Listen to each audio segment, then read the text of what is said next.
Le management a aujourd'hui bien compris l'importance des ressources humaines. L'évaluation de la performance et des compétences des salariés a donc pris tout simplement et naturellement son essor, notamment pour permettre à chacun d'évoluer dans sa carrière. Tirer du savoir et du savoir-faire de ses employés vers le haut est bénéfique pour tout le monde. Il s'agit d'une phase obligatoire pour être en mesure de gérer avec efficacité son capital humain. Une évaluation optimale des compétences permet une bonne gestion de ces dernières et représente un véritable gage de succès pour les nouveaux défis grâce à une capacité d'adaptation hors pair. Donc il est essentiel pour une organisation de savoir précisément quelles sont les ressources dont elle dispose en termes de savoir et savoir-faire afin d'espérer rester productive et compétitive sur le marché. L'évaluation du rendement ou l'appréciation du rendement ou de la performance est une activité de gestion des ressources humaines qui permet de prendre du recul et de créer un temps d'arrêt privilégié pour regarder l'évolution de l'employé ainsi que celle du gestionnaire en fonction de l'environnement, du contexte et de la culture de l'organisation. Ces moments donnent l'occasion de souligner les points positifs et élaborer les éléments qui requièrent une amélioration. Autrement dit, c'est prendre un temps d'arrêt privilégié pour regarder l'évolution de l'employé en fonction de l'environnement, du contexte et de la culture de l'organisation. Aussi vérifier la contribution du ou des employés dans la réalisation des missions de l'entreprise, de décider les attentes des salariés pour la prochaine année, également les objectifs à atteindre dans la prochaine année. L'évaluation de la performance des salariés est un processus de mobilisation, c'est-à-dire un processus de motivation des salariés vers une performance optimale. L'objectif de l'évaluation de la performance. Les objectifs de l'évaluation de la performance sont scindés en deux parties, c'est-à-dire pour le salarié et pour le manager. Pour le salarié, l'évaluation de la performance lui permet de connaître ses responsabilités et les attentes concernant son rendement.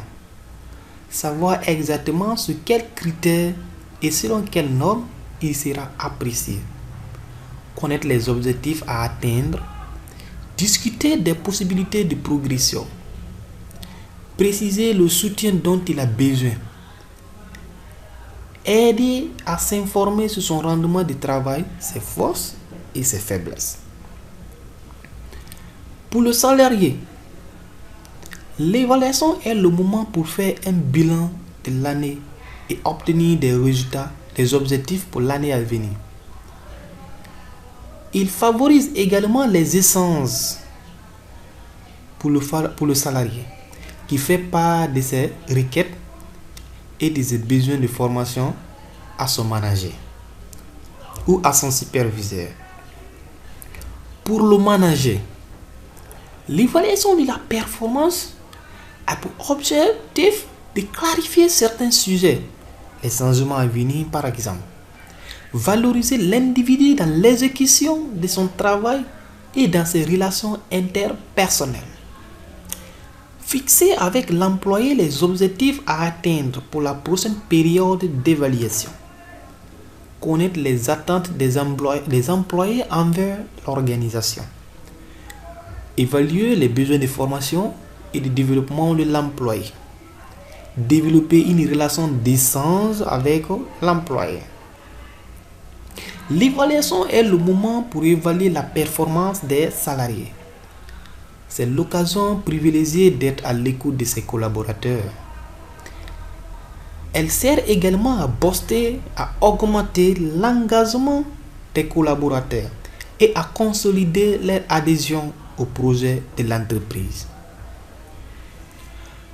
Pour le service des ressources humaines, l'évaluation permet de cibler et de proposer des formations qui correspondent à chaque profil, d'identifier et de compenser les talents au sein de l'entreprise, de repérer et traiter les demandes de mobilité, de mettre en place des plans de formation et des plans de carrière adaptés, et enfin d'interagir avec les collaborateurs de l'entreprise.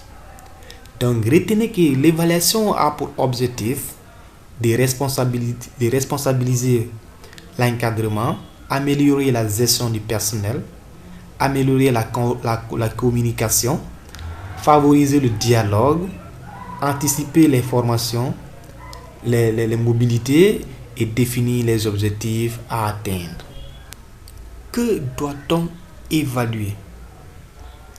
Au sein d'une entreprise, on évalue les compétences, c'est-à-dire le savoir, le niveau académique, le savoir-faire, la maîtrise technique des outils de travail et le savoir-être, comportement professionnel des salariés par exemple. Aime-t-il travailler en équipe? Le potentiel. Ce sont des éléments ou des ressources cassées en une personne qui, utilisée, peut l'aider à fournir des résultats satisfaisants. Donc, de manière générale, on évalue la personne de façon générale à travers ses compétences, son potentiel et son behavior, c'est-à-dire son comportement. Qui participe à l'évaluation? Les participants de l'évaluation sont ceux qui conçoivent l'évaluation. Ici, ce sont les personnes qui prennent l'initiative de mettre en place une politique d'évaluation des salariés. Ce sont la direction, par exemple, les supérieurs hiérarchiques. Ceux qui conçoivent la procédure également, le département des ressources humaines, la direction. Ceux qui divisent et utilisent l'information, la direction, les superviseurs et les employés. Comment évalue-t-on? Dans le processus d'évaluation de la performance des salariés, il faut l'adaptabilité des critères. Les critères définis pour évaluer les salariés doivent être adaptés à la réalité de l'évaluation ou la performance qu'on veut évaluer. Une mesure objective et subjective de la performance. Les éléments qu'on souhaite mesurer sur le salarié doivent être concrets vis-à-vis de son efficacité et tenir compte des autres éléments subjectifs mais essentiels pour l'évaluation. Cohérence des critères avec l'objet de l'évaluation. Les critères établis doivent être cohérents et en commun accord avec l'objectif ou le but de l'évaluation. Ne pas lier l'évaluation et le licenciement. L'évaluation permet de connaître les rendements des salariés, de fixer des objectifs pour la prochaine année et de déterminer les futures formations pour le salarié ou les salariés. Donc, ne confondez pas licenciement à l'évaluation. Former les appréciateurs, c'est-à-dire former les évaluateurs. Ceux qui doivent évaluer la performance des salariés doivent être bien formés. Pour cela, l'entreprise doit les former avant d'entamer toute activité d'évaluation. La transparence. Les évaluateurs doivent être impartials. Ne pas prendre un salarié supérieur aux autres. mais plutôt les évaluer sur les mêmes critères d'évaluation préalablement définis. Ce qu'il faut respecter. Il faut tenir compte des lois en vigueur, c'est-à-dire être informé de la législation en vigueur, le code du travail et les conventions collectives.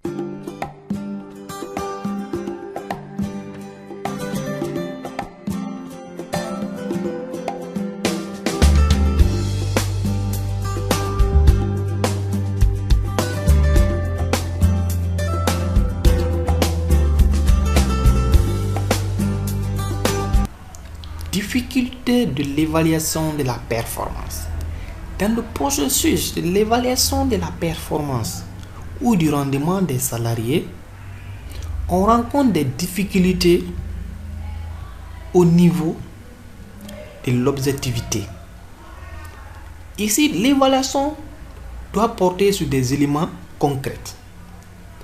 Mais parfois, l'évaluation n'est pas objective, car les critères d'évaluation définis par les évaluateurs ou les appréciateurs ne sont pas en cohérence avec les éléments qu'ils souhaitent évaluer.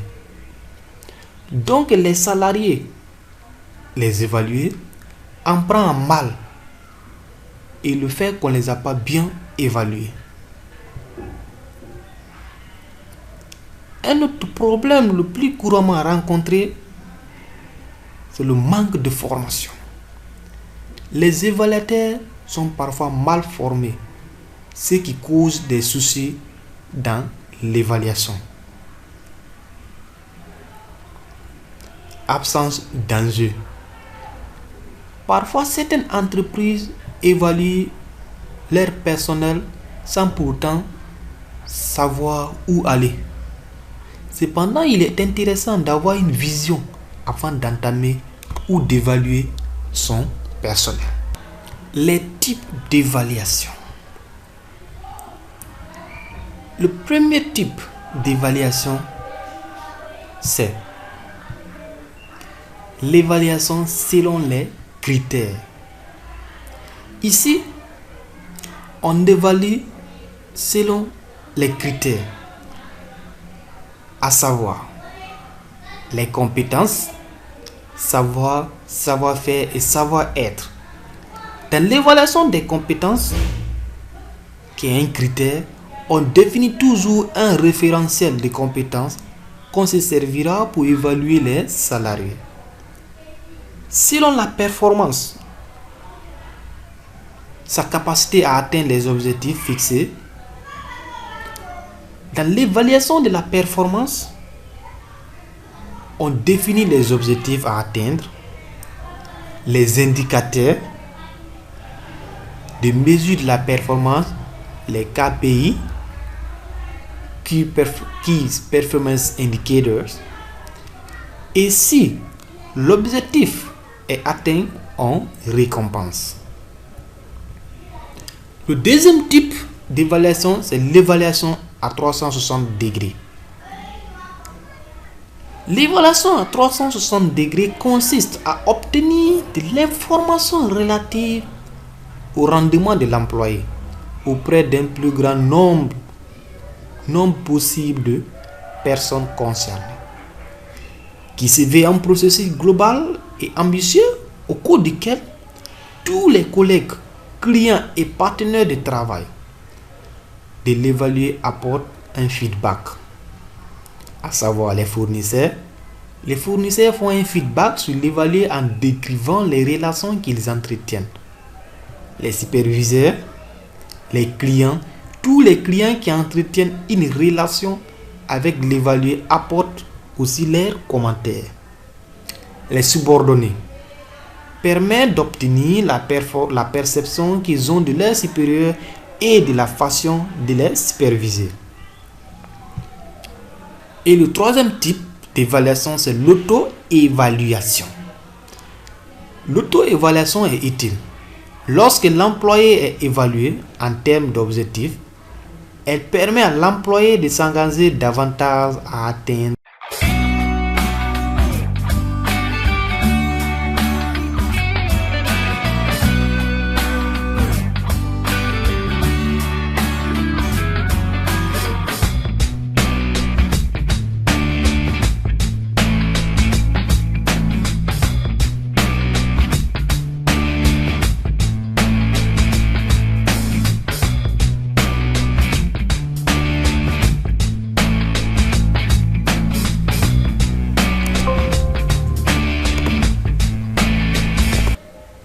processus d'évaluation de la performance. Le processus ou le système d'évaluation de la performance ou du rendement est un ensemble organisé d'étapes dont le but est de faire un bilan et d'apprécier la contribution de l'employé. Le processus d'évaluation de la performance ou du rendement est un processus à 4 étapes. La première étape, c'est déterminer les attentes. Cette première étape consiste à clarifier les critères sur lesquels l'employé sera évalué. L'employé et son supérieur immédiat doivent s'attendre sur les objectifs à atteindre pour la période déterminée, ainsi que sur le soutien désiré pour arriver au résultat escompté. Cette étape est primordiale car la définition d'attentes claires contribue à mobiliser les employés à fournir un rendement permettant d'atteindre les objectifs fixés. Pour le faire, il faut identifier les attentes envers l'employé en tenant compte des éléments suivants: les responsabilités décrites dans le profil de poste, les objectifs organisationnels, les objectifs du département par exemple, les objectifs spécifiques à l'employé. Il faut rencontrer l'employé pour lui communiquer les attentes à l'égard des objectifs organisationnels et de ceux du personnel ou du département. Discuter avec lui les objectifs personnels pouvant être mis de l'avant. S'attendre sur les objectifs à atteindre pendant l'année. Lui indiquer les critères qui seront utilisés pour l'évaluation de rendement. Discuter des moyens à mettre en place pour assurer l'atteinte des objectifs. Identifier les besoins de formation et de perfectionnement. Échanger sur les aspirations professionnelles et les objectifs de carrière. Pendant la rencontre, il faut adopter un certain comportement. Il faut toujours avoir une attitude positive et favorable, manifester de l'empathie, écouter activement et questionner méthodiquement, observer le non-verbal et vérifier les perceptions. Après la détermination des attentes et des objectifs, il faut maintenant faire le monitoring de la performance, c'est-à-dire il faut faire le suivi de la performance. Quelques mois après la rencontre d'identification des objectifs, il est important de faire un suivi de l'attente afin de valider si les actions prévues ont bel et bien été entreprises et si des mesures de soutien supplémentaires doivent être mises en place. Cette rencontre entre le manager et l'employé permet donc de faire le point sur les engagements respectifs de chacun. De même, afin de mobiliser davantage l'employé, la démarche peut se faire ponctuellement, mais de façon informelle en donnant un feedback, c'est-à-dire un retour constructif. Comment le faire? C'est simple. Observez le travail de l'employé pendant les mois suivant la rencontre où les attentes ont été fixées. Faire une rencontre avec l'employé pour faire le point sur les attentes spécifiées lors de la première rencontre, examiner les progrès réalisés, identifier les mesures de soutien additionnelles à mettre en place si après la détermination des attentes, le suivi de la performance, il faut maintenant évaluer le rendement de l'employé. À partir des attentes fixées au début du processus, la rencontre d'évaluation du rendement permet au manager et à l'employé de faire le point sur la performance des derniers mois en insistant sur les forces de l'employé ainsi que sur les éléments à améliorer. L'évaluation du rendement ou de la performance doit être signée par les deux parties et conservée au dossier de l'employé. Comment faire pour évaluer le rendement? C'est simple. Rencontrer l'employé pour la réunion d'évaluation du rendement. Lorsque les attentes sont atteintes,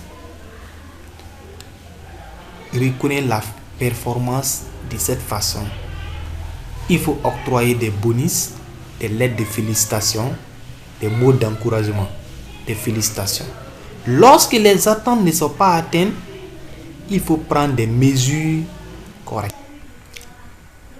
Après la détermination des attentes, le suivi de la performance, l'évaluation du rendement du salarié, il faut prendre des mesures correctives. Suite à l'évaluation du rendement, il se peut que le rendement de l'employé soit jugé insatisfaisant malgré les actions prises pendant le processus.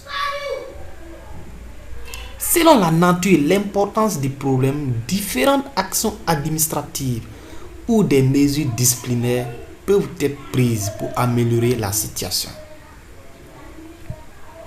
Alors, comment prendre des mesures correctives? Lorsque l'employé a un rendement insatisfaisant, en raison des manques de compétences ou d'aptitudes pour exercer l'emploi, clarifier à nouveau les attentes liées à l'emploi, donner le support, c'est-à-dire le soutien et la formation nécessaire, donner à l'employé la possibilité de s'améliorer et le temps nécessaire pour le faire, prévenir l'employé des conséquences auxquelles il s'expose s'il n'améliore pas son travail. Si le rendement ne correspond toujours pas à ce qui est demandé par l'emploi, différentes actions peuvent être prises, telles que le transfert de l'employé dans un autre poste, par exemple, la restructuration du poste, la rétrogradation, et dans certains cas, et si le résultat est toujours insatisfaisant. Lorsque l'employé a un rendement insatisfaisant en raison de négligence ou d'insubordination, d'un refus d'exécuter les tâches demandées, de retard ou d'absence injustifiée, ou un comportement agressif envers des collègues de travail ou des supérieurs, des mesures disciplinaires peuvent être prises en suivant les scènes suivantes. Il est à noter toutefois que la nature et la gradation des sanctions peuvent varier selon les entreprises et la gravité de la faute. Première mesure, si le résultat est toujours insatisfaisant, entrevue de conciliation et avertissement verbal. Deuxième mesure, entrevue de conciliation et avertissement écrit. Troisième mesure, entrevue de conciliation, avertissement écrit et mesures disciplinaires. La quatrième mesure, suspension ou congédiement. Donc, il est important de conserver un compte rendu complet des faits et de mettre au dossier de l'employé les notes concernant les actions.